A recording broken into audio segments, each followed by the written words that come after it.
Meus irmãos, a paz do Senhor a todos. A paz do Senhor para a igreja. Por gentileza, ainda de pé, eu quero lhe convidar a abrir a sua Bíblia no livro das Revelações, livro do Apocalipse, capítulo de número 3. Capítulo 3, versículo de número 11. Livro do Apocalipse, capítulo 3, versículo de número 11. Enquanto vocês procuram, eu quero agradecer a Deus por mais uma vez poder estar sendo útil na sua obra, engrandecer ao nome do Senhor e louvá-lo pela vida do nosso presidente, pastor Jacques Balbino, homem de Deus, servo do Senhor, que nos designou entrando em contato conosco para que nós estivéssemos nesta noite fazendo menção do nome de Cristo. Então, quero engrandecer a Deus pela vida dele, pela vida da pastora Cláudia, que tem sido instrumento de Deus, este casal, para abençoar nossas vidas.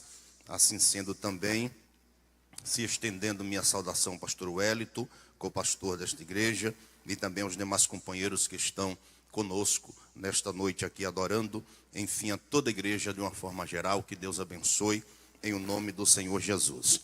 Também agradecer a Deus pela vida do pastor Moisés, está conhecendo, servo do Senhor, que Deus abençoe o pastor Moisés, em nome do Senhor Jesus. Quantos encontraram a referência sugerida, dê um sinal dizendo glória a Deus.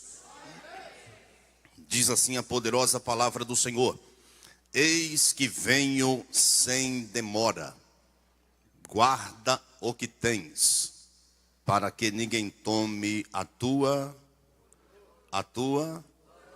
Diga para o crente mais bonito que está do seu lado, porque eu nunca vi um crente feio, né, irmãos? Não existe. Ele pode ter apenas um dente na boca, só para cortar durex. Mas ele é a coisa mais linda, porque ele é a imagem e semelhança de Deus. Então dê uma olhada aí na bolota do olho dele, do olho dela, e diga assim para ele: a coroa já está preparada. Mas para receber, tem que guardar o que tem. Quem dá glória a Jesus? Meus irmãos, pastor Jacques nos designou para trazer a palavra de Deus nesta noite. Mas, conhecendo hierarquia e aprendendo desta feita, eu quero passar a oportunidade ao pastor Moisés, que é o presidente da Assembleia de Deus em Minas Gerais, da Madureira.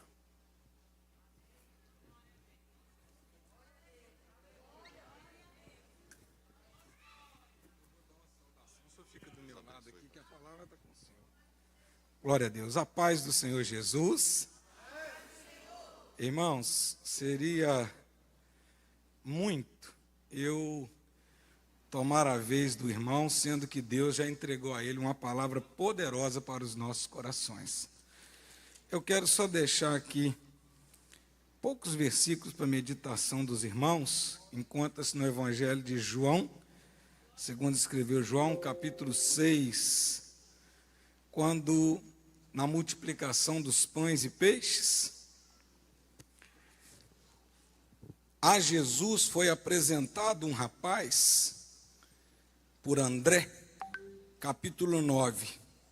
Está aqui um rapaz que tem 5 pães de cevada e 2 peixinhos. O que é isso para tantos?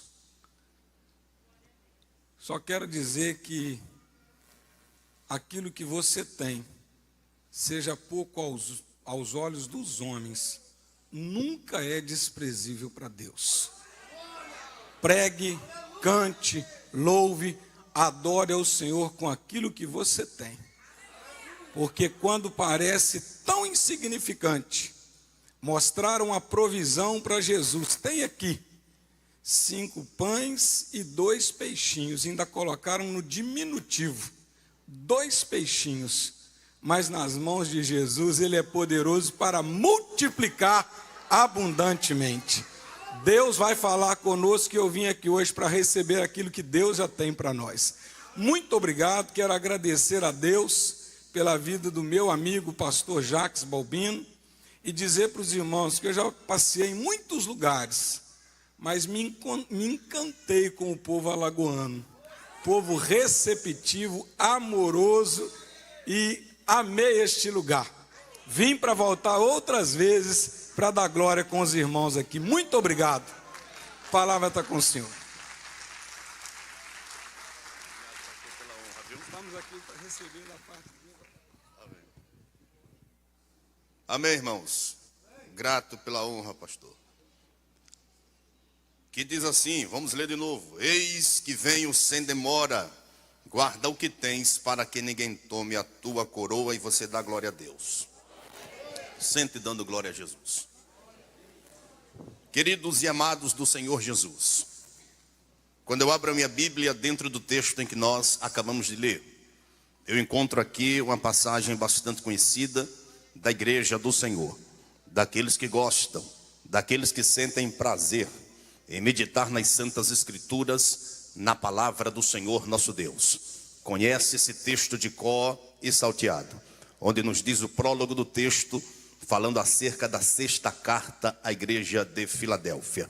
Quando nós observamos dentro do texto lido, já que fala-nos do nosso mestre, do nosso Cristo, do nosso Senhor e Salvador, é bem verdade que o livro do Apocalipse, ele foi escrito por João, mas foi ditado por Jesus, na época em que João estava exilado em uma ilha chamada Pátimos.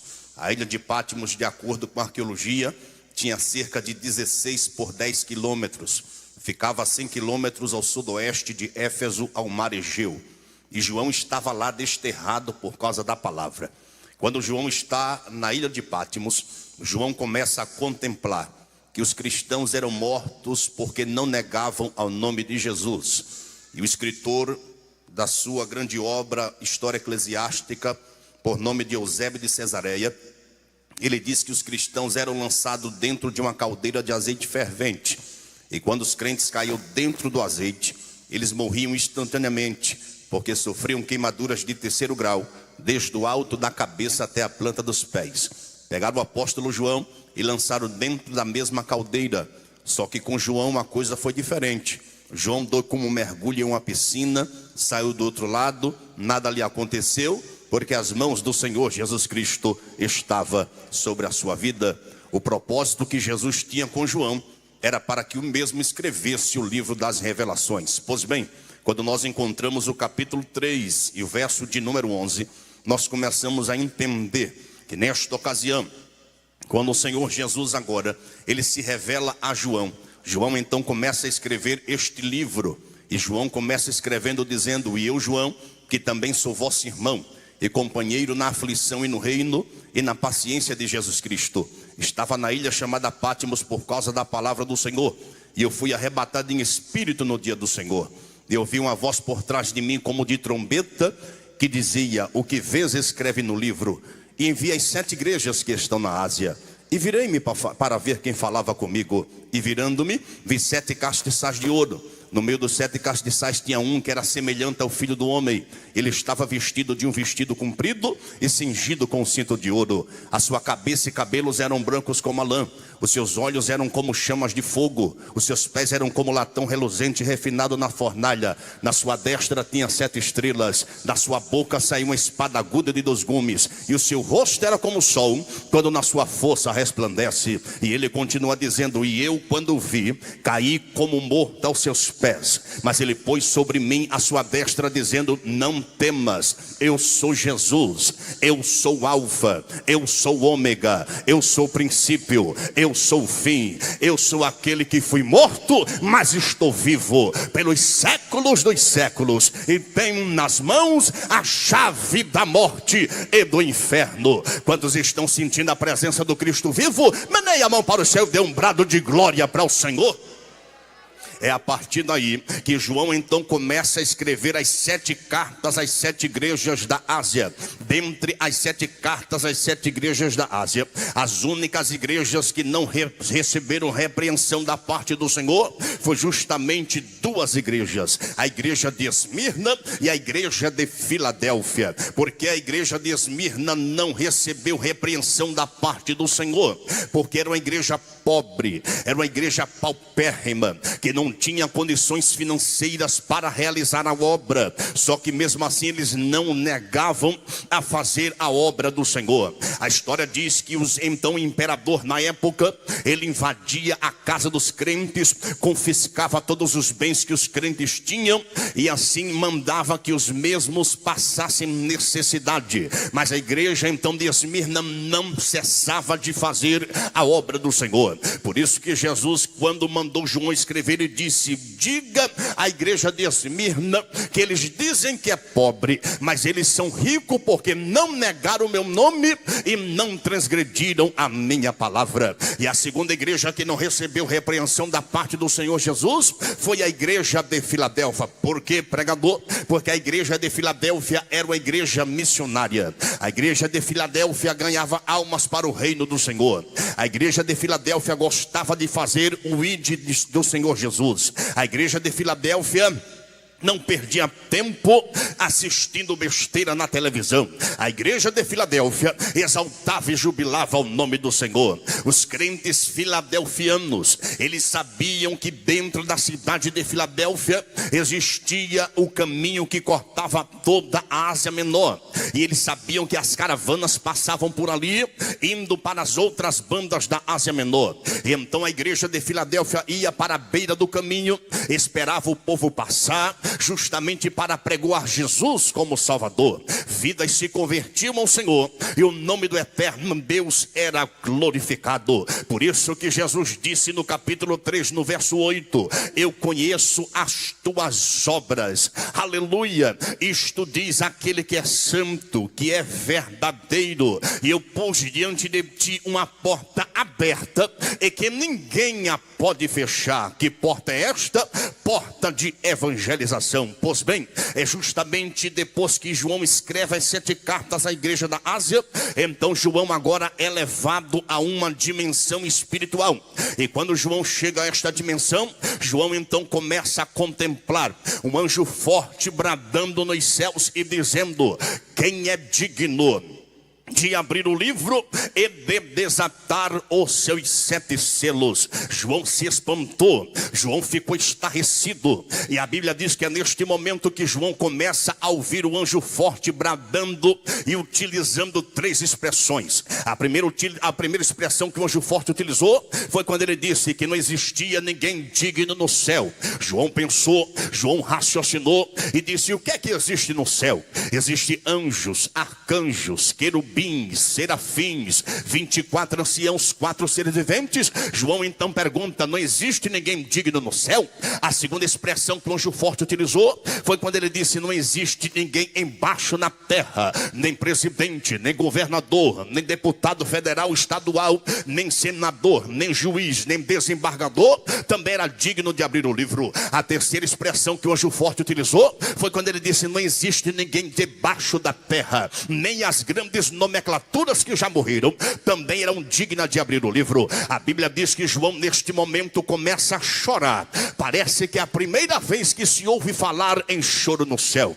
Quando João começa a chorar, a Bíblia diz que de repente vem um ancião e diz: não chore, João, eis aqui o leão da tribo de Judá, a raiz de Davi, que venceu para abrir o livro e desatar os seus 7 selos. Quando João vira-se para ver o leão, João não vê um leão, João vê um arnion. Arnion vem da raiz da palavra grega que quer dizer cordeiro. João viu um cordeiro, e o cordeiro vai se aproximando diretamente daquele que está sentado sobre o trono. Quando o cordeiro chega diante daquele que está sentado sobre o trono, a Bíblia diz que o cordeiro tomou o livro da sua mão. Quando o cordeiro toma o livro da sua mão, a Bíblia diz que os 24 anciãos, que os 4 seres viventes começaram a bradar nos céus e dizer: digno és de abrir o livro e desatar os seus 7 selos,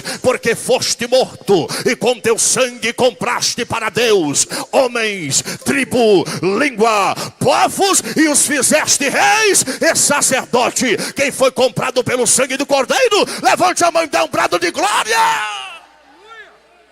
A Bíblia nos diz que é neste momento que quando o cordeiro começa a desatar os seus 7 selos. Eu não vou falar sobre os 7 selos, senão nós iremos para mais de 5 da manhã. Mas eu quero deter-me apenas no primeiro selo. Quando o cordeiro desata o primeiro selo, a Bíblia diz que saíram os 4 cavaleiros do Apocalipse. O primeiro cavaleiro que saiu, chamado de cavaleiro do cavalo branco. O segundo cavaleiro que saiu, chamado de cavaleiro do cavalo vermelho. O terceiro cavaleiro que saiu, chamado de cavaleiro do cavalo preto. E o quarto cavaleiro que saiu, chamado de cavaleiro do cavalo amarelo. O primeiro cavaleiro que saiu, denominado como cavaleiro do cavalo branco, a Bíblia diz que ele vem com um arco na sua mão. Eu ouvi um certo hino de uma certa cantora renomada do nosso Brasil, e ela teve a impetulância de gravar e dizer que este cavaleiro que vem com arco é Jesus. Não é mentira do cão. Este cavaleiro nada mais é do que o anticristo. Mas o cavaleiro do cavalo branco com arco, ele não pode tomar posse desta terra ainda. Por quê? Porque 2 coisas o detêm. Primeiro, o Espírito Santo. Segundo, a igreja do Senhor. Levante a mão de glória. A noiva, quando então a noiva sumir, quando então a noiva desaparecer. Mas pregador, que história é essa? A igreja vai sumir, a igreja vai desaparecer, vai. E então o que significa isso? Arrebatamento da igreja. A palavra arrebatamento é uma palavra latina que significa tomar com força, tomar com velocidade de um lugar para outro. Ou seja, a noiva do cordeiro, lavada e remida pelo sangue de Cristo, vai desaparecer desta terra podre para estar com Jesus, o adorando face a face e vendo como ele é. Só quem não perdeu esta esperança ainda, meneia a mão para o céu e dê um brado de glória para Jesus. A esperança da igreja. Mas pregador, me explica como sucederá isto. O apóstolo Paulo, quando escreveu a sua primeira missiva aos irmãos em Tessalônica, 1 Tessalonicenses capítulo 4, verso de número 16, Paulo disse: ao soar da voz do arcanjo, a trombeta de Deus, os que morreram em Cristo ressuscitarão primeiro. Depois nós, os que estamos vivos, seremos transformados e estaremos para sempre com o Senhor. A trombeta do arrebatamento, ela vai tocar, mas deixa eu explicar como isto sucederá.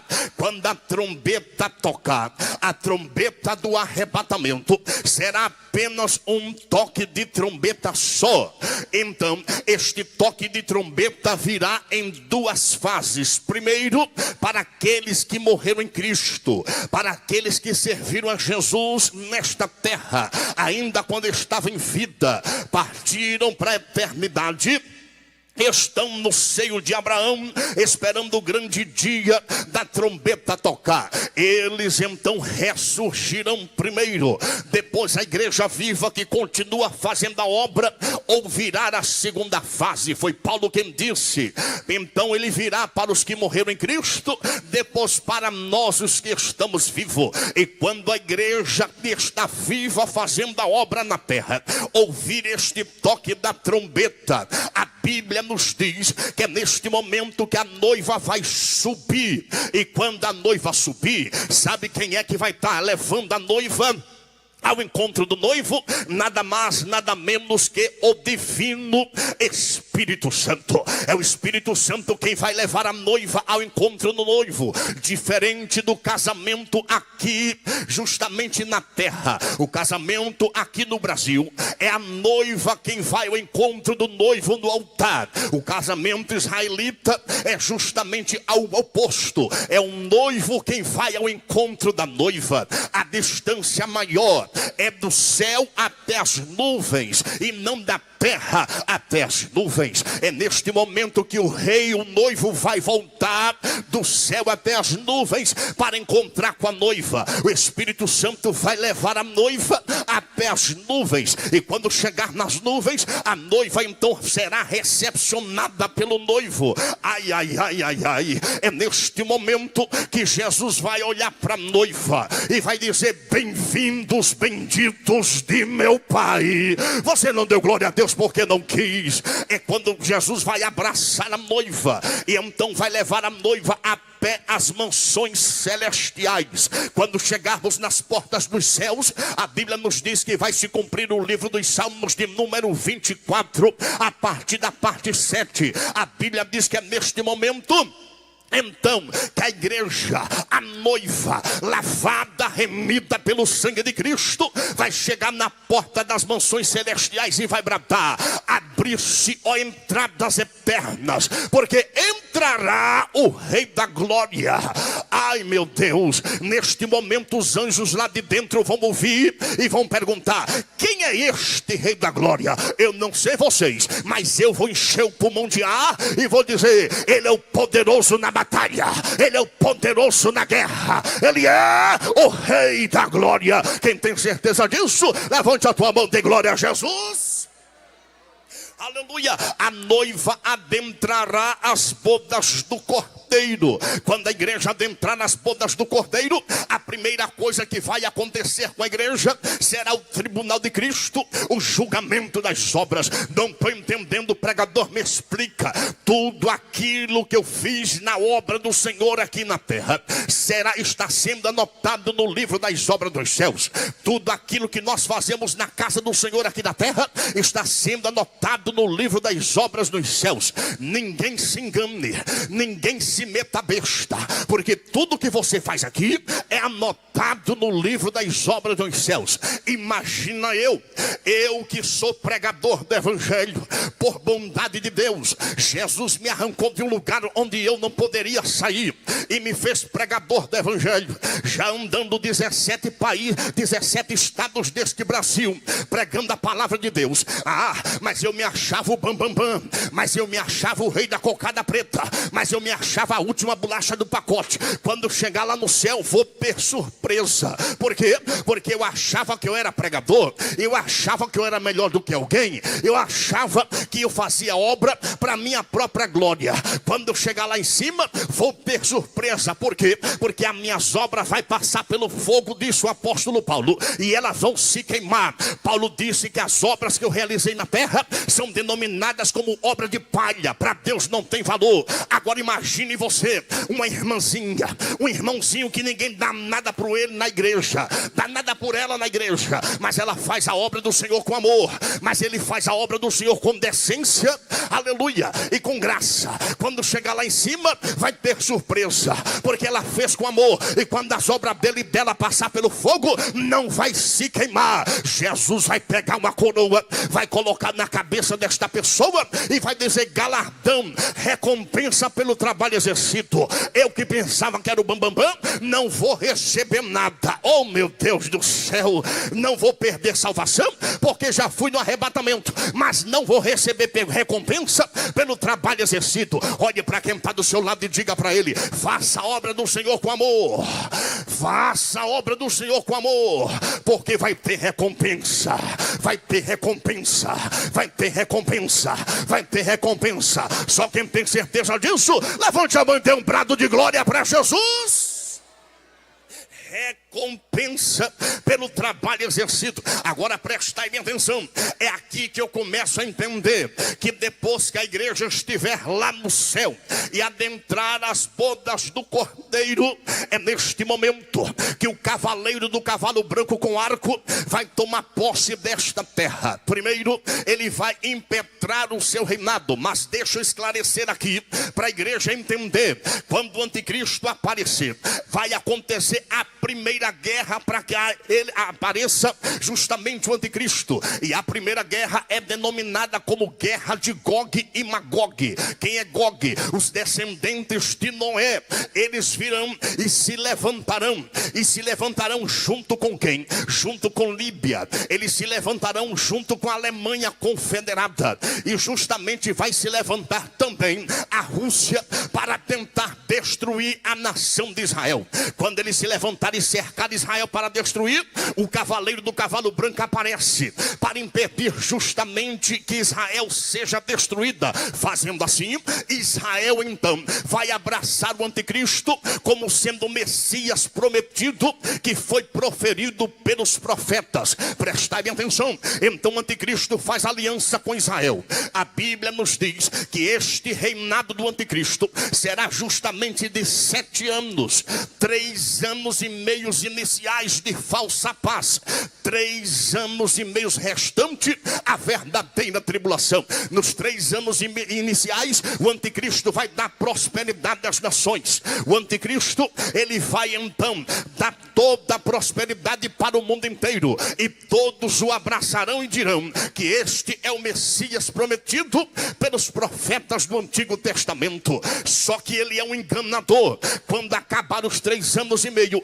ou neste período de 3 anos e meio iniciais, Deus vai levantar 144 mil para continuar pregando o evangelho na face da terra, porque a terra nunca ficou sem evangelho, a terra nunca ficou sem pregação, a terra nunca ficou sem a palavra de Deus. Deus levanta 144 mil, depois que eles terminarem de pregar e os seus ministérios forem findados, eles então serão mortos pela mão do anticristo, e chegarão e se juntarão a nós lá no céu. E quando então iniciar aos 3 anos e meio restante, é aí que iniciará a verdadeira tribulação. É aí que o pau vai quebrar, é aí que o negócio vai apertar. Quando então iniciar os 3 anos e meio restantes, o anticristo vai se declarar opositor a Israel. Ele vai levantar uma imagem de escultura que tem a sua fisionomia, e ele vai obrigar com que todos os habitantes da terra adorem a sua imagem.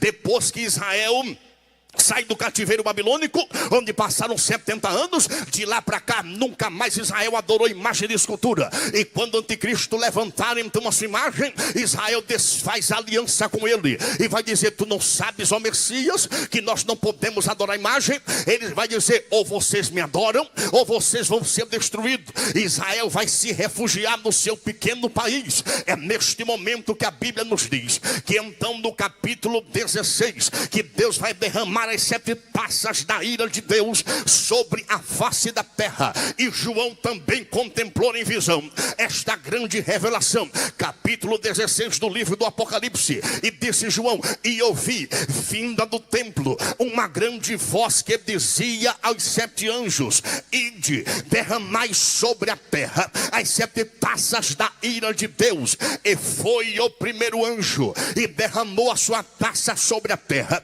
e fez-se uma chaga má e maligna nos homens que tinham o sinal da besta e que adoravam a sua imagem. Sabe o que é que o anticristo vai fazer? Ele vai decretar, estabelecer obrigatoriamente a marca da besta. E o que era a marca da besta, pregador? É justamente o símbolo de identificação. Muitas então interrogações dizendo que a marca da besta é um chip. Não posso afirmar porque a Bíblia não me dá razão para afirmar, mas vai ser o símbolo de identificação. Para você ter uma ideia do que eu estou falando, quando nós chegamos no supermercado hoje para fazer uma compra, o que é que a moça do caixa pede?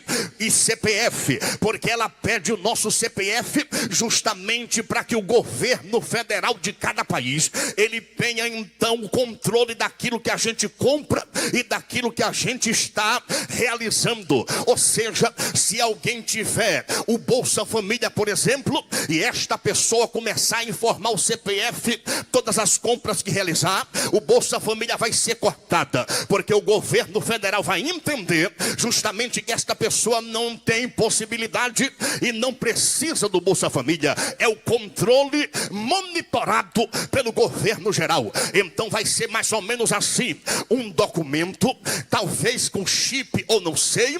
Este documento vai trazer todas as suas informações, e quando precisar comprar, a Bíblia diz que ninguém vai poder comprar ou vender se não tiver este selo, se não tiver este documento ou a marca da besta. A Bíblia nos diz no versículo 3: e foi o segundo anjo e derramou a sua taça sobre o mar, que se tornou em sangue como de um morto, e morreu toda a alma vivente do mar. E foi o terceiro anjo e derramou a sua taça sobre os rios e as fontes das águas, e as águas se tornaram em sangue. E foi o quarto anjo, verso 8, e derramou a sua taça sobre o sol, e foi-lhe permitido que abrasassem os homens com fogo. Nesta época, Deus vai derramar a sua taça sobre a humanidade, e o sol vai se aquecer 7 vezes mais. Imagine comigo, verso de número 10: e foi o quinto anjo e derramou a sua taça sobre o grande trono da besta, e o seu reino se fez tenebroso, e os homens iriam morder as suas próprias línguas de dor. Verso 12: e foi o sexto anjo e derramou a sua taça sobre o grande rio Eufrates, e as suas águas se secaram.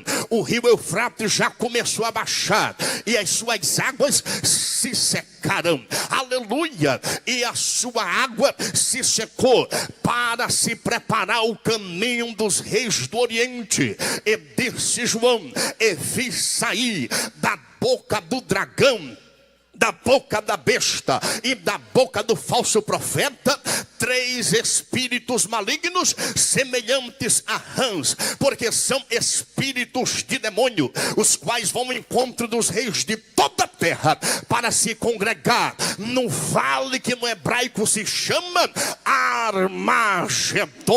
O anticristo neste período vai convencer todos os reis da terra, todos os presidentes e líderes de cada país, porque ele vai dizer que Israel é a escória da sociedade. Ele vai convencer os presidentes de todo o país, dizendo que todo este caos, que uma terça parte da humanidade está morrendo, e o culpado é Israel.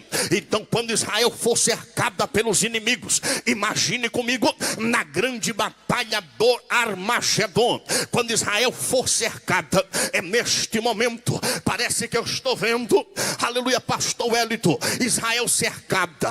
Agora imagine que covardia, Israel menor do que o estado das Alagoas, cercada, porque Israel é cercada de monte. Quando Israel estiver cercada, vai estar lá as 4.000 bombas de hidrogênio que a Rússia tem. Essas 4.000 bombas, ela tem um poder de destruir o globo terra cerca de 40 vezes em apenas 35 minutos. Para você ter uma ideia, a Rússia estará lá. E o que é a Rússia? Profeticamente é aquilo que Jeremias viu através da sua profecia. Ele disse que viu uma panela fervendo vindo da banda do norte. Quem é que está no norte? A Rússia. A Rússia vai estar lá. Imagine comigo, a Líbia também estará lá, a Alemanha Confederada também estará lá, a Turquia também estará lá. Quando todos estiverem cercando Israel, que o primeiro míssil estiver prestes a acontecer, a noiva, a eleita, lavada pelo sangue de Cristo, vai estar lá no céu, cantando 3 louvores. Você não entendeu, senão já tinha dado glória. A igreja vai estar lá no céu, neste exato momento, onde Israel está prestes a ser destruída, cantando 3 louvores. O primeiro louvor que a igreja vai cantar é chamado de cântico de libertação. Que cântico é esse? É o cântico de Moisés, quando Deus levanta Moisés para libertar o povo do cativeiro egípcio, onde passaram 430 anos. O segundo louvor que a igreja vai cantar é chamado de cântico do Cordeiro, o cântico onde o Cordeiro arrebanhou a sua igreja para a salvação. E o terceiro cântico que a igreja vai cantar é chamado de cântico dos remidos, que é o cântico de sangue do sangue derramado no madeiro para a salvação da nossa alma. Você não deu glória porque não quis. É neste momento que quando a noiva estiver cantando o terceiro louvor, alai remintre a sé, turibicalabandaraia, quando a noiva estiver cantando o terceiro louvor, o cântico dos remidos, tudo leva-me a crer. A Bíblia não diz, mas já que a hermenêutica me abre a janela para brilhantar a mensagem, segure que lá vai. Tudo leva-me a crer que neste momento o céu vai trovejar de glória, o céu vai explodir de glória, porque o cântico dos remidos é o cântico de sangue. E quando nós chegarmos nos céus, nós não teremos sentimento, mas nós teremos a consciência que nós estávamos indo para o inferno e Jesus com seu sangue nos lavou, nos remiu e nos comprou. Quem foi comprado pelo sangue do Cordeiro, levante essa mão, abra a boca para dar glória. Quando então a noiva estiver cantando o cântico dos remidos, o céu vai trovejar de glória. Israel prestes a ser destruído aqui embaixo, Israel cercado aqui embaixo. Neste exato momento, Jesus vai olhar para a noiva e vai dizer: noiva minha, igreja minha, lavada e remida pelo meu sangue. Eleia cai, suire que me entre a suribicandaraia. Sabe quem é que vai estar regendo o coral? Parece que eu estou vendo. Ai meu Deus, ai, ai, ai, ai, ai. Sabe o que é que a Bíblia diz? A Bíblia diz que a noiva vai estar diante do mestre. Agora deixa eu lhe chamar a atenção para você entender nesta noite. Vai chegar no momento em que a igreja estiver cantando o cântico dos remidos. A Bíblia dá a quantidade de santos que vai estar no departamento. A Bíblia dá qual é o fardamento que nós vamos usar naquele grande dia. E qual é o fardamento?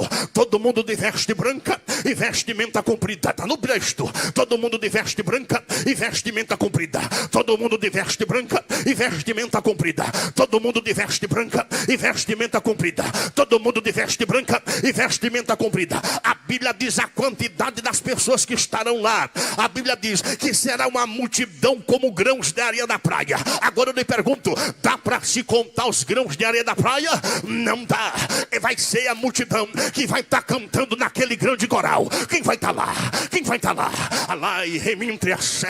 Quando nós estivermos lá, e aí remintre a sé, vai estar então regente do coral naquele grande departamento.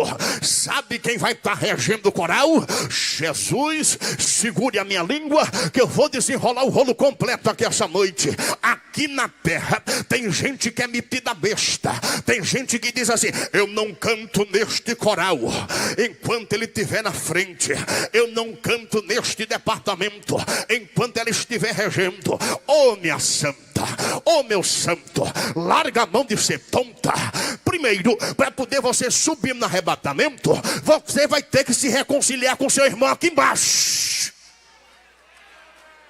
E depois que você se reconciliar com ele aqui embaixo e subir no arrebatamento, lá em cima você vai ter que cantar, querendo ou não querendo. Por quê, pregador? Porque quem vai estar regendo o coral é Jesus, é Jesus, é Jesus. Levante essa mão quem crê, abre essa boca.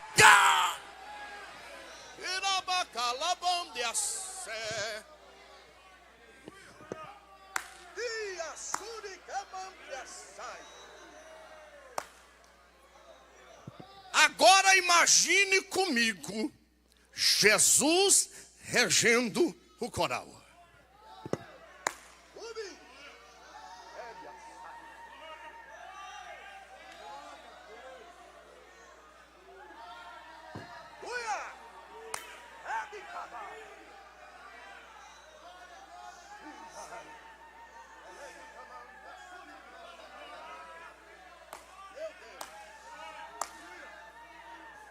Estou sentindo a presença de Jesus aqui. Quem está, levante a mão da glória. Quem está sentindo a presença do Cristo vivo, abra essa boca da glória. Quem está sentindo a presença dele, levante a mão da glória ao nome dele nesta. Ele vai voltar.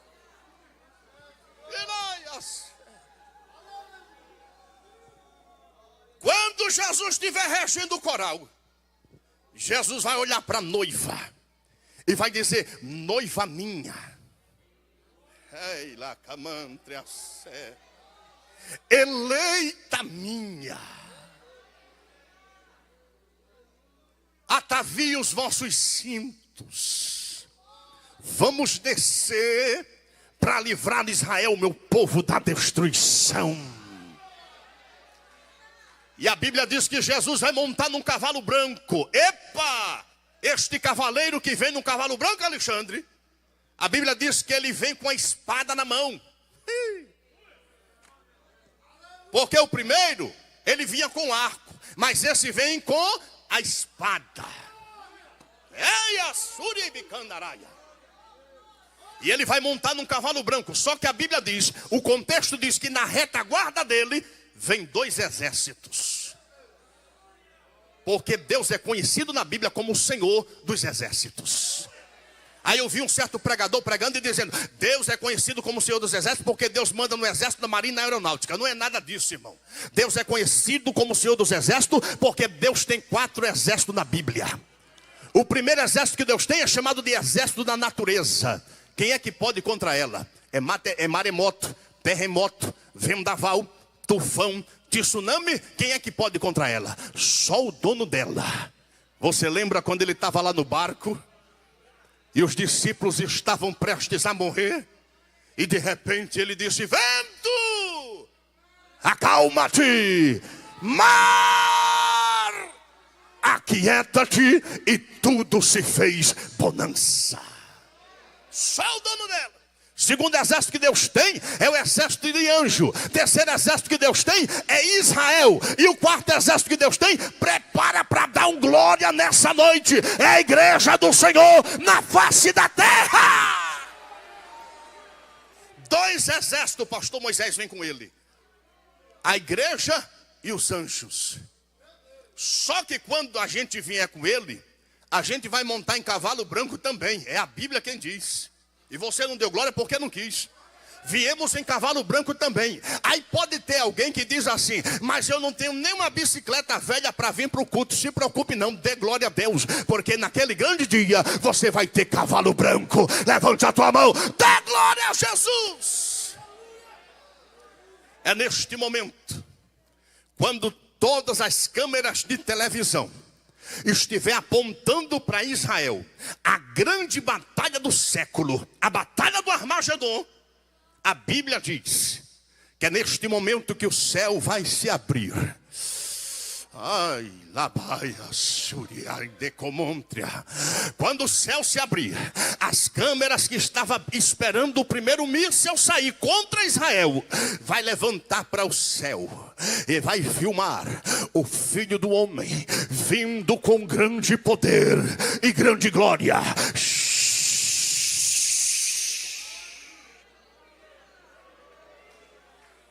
A Bíblia diz que Jesus vai montar em cima do Monte das Oliveiras. E o monte vai se fender para Oriente e Ocidente. Abrir-se-á no meio um caminho por nome de Vale de Josafá, que significa lugar da peleja, lugar da batalha. Só que a batalha já foi vencida, porque a Bíblia diz que com o simples sopro da boca de Jesus vai sair uma espada aguda e vai destruir todos os inimigos de Israel. Quando os inimigos forem destruídos, Israel vai olhar para cima do monte, e vai perguntar: que ferida são estas em tuas mãos? Porque até hoje Jesus tem as marcas. Até hoje Jesus tem as marcas. Você lembra quando ele ressuscitou? Ele foi lá na casa, não precisou nem abrir a porta. Chegou para o irmão que estava querendo se desviar e disse assim: toca, Tomé. Para não salvar uma alma, Jesus foi lá na casa. Ei, na camantriacé. Até hoje Jesus tem as marcas. Eu estive pregando no congresso de jovens na cidade de Florianópolis, Santa Catarina. Quando terminou o congresso, a gente foi jantar e o pastor conversando comigo, ele disse: tem uma irmã aqui, hoje a filha dela já tá grande, já está adulta. Mas quando a menina tinha 10 anos de idade, o sonho dessa menina era ser batizada com o Espírito Santo. Diferente das crianças de hoje. As crianças de hoje querem ter o celular mais avançado para navegar na internet. O sonho da menina era ser batizada com o Espírito Santo. E de repente, ela disse que foi para o shopping com a mãe, para a mãe comprar uma roupa para ela ir para o culto. E a menina gostava de ler Bíblia. E quando ela vai com a mãe, de repente ele viu uma aglomeração de pessoas de longe. E todo menino é curioso. Aí a menina chegou para a mãe: mãe, que multidão é aquela que está acontecendo ali? Aí a mãe disse: nada de importante. Pegou na mão dela e foi saindo. Ela disse: não, mãe, me explica, o que está acontecendo? Ela disse: não, minha filha, é um rapaz que anda dizendo por aí que é Jesus, um tal de Henrique Cristo. Mas ele não é Jesus, ele é um impostor. Aí a menina, alimentando o sonho de ser batizada, largou da mão da mãe, desobedeceu e correu para o meio da multidão. Ela pequenininha, vazou a multidão, chegou diante dele. Aí disse: tu é Jesus? Ele disse: sou. Se tu é Jesus, me batiza com o Espírito Santo. Pegou a mão dele e colocou na cabeça dela. Aí ele puxou a mão e disse: não posso mais fazer isso, porque esta promessa foi só para a igreja primitiva. Sabe o que foi que a menina fez? Deu 2 passos para trás da unção. Porque todo aquele que tem unção é ousado. Apontou o dedo no rosto dele e disse: bem que a minha mãe falou que você é um impostor, porque a minha Bíblia diz que esta promessa é para todos aqueles a quem Jesus chamar. Levante a tua mão, abra a boca para dar glória a Deus.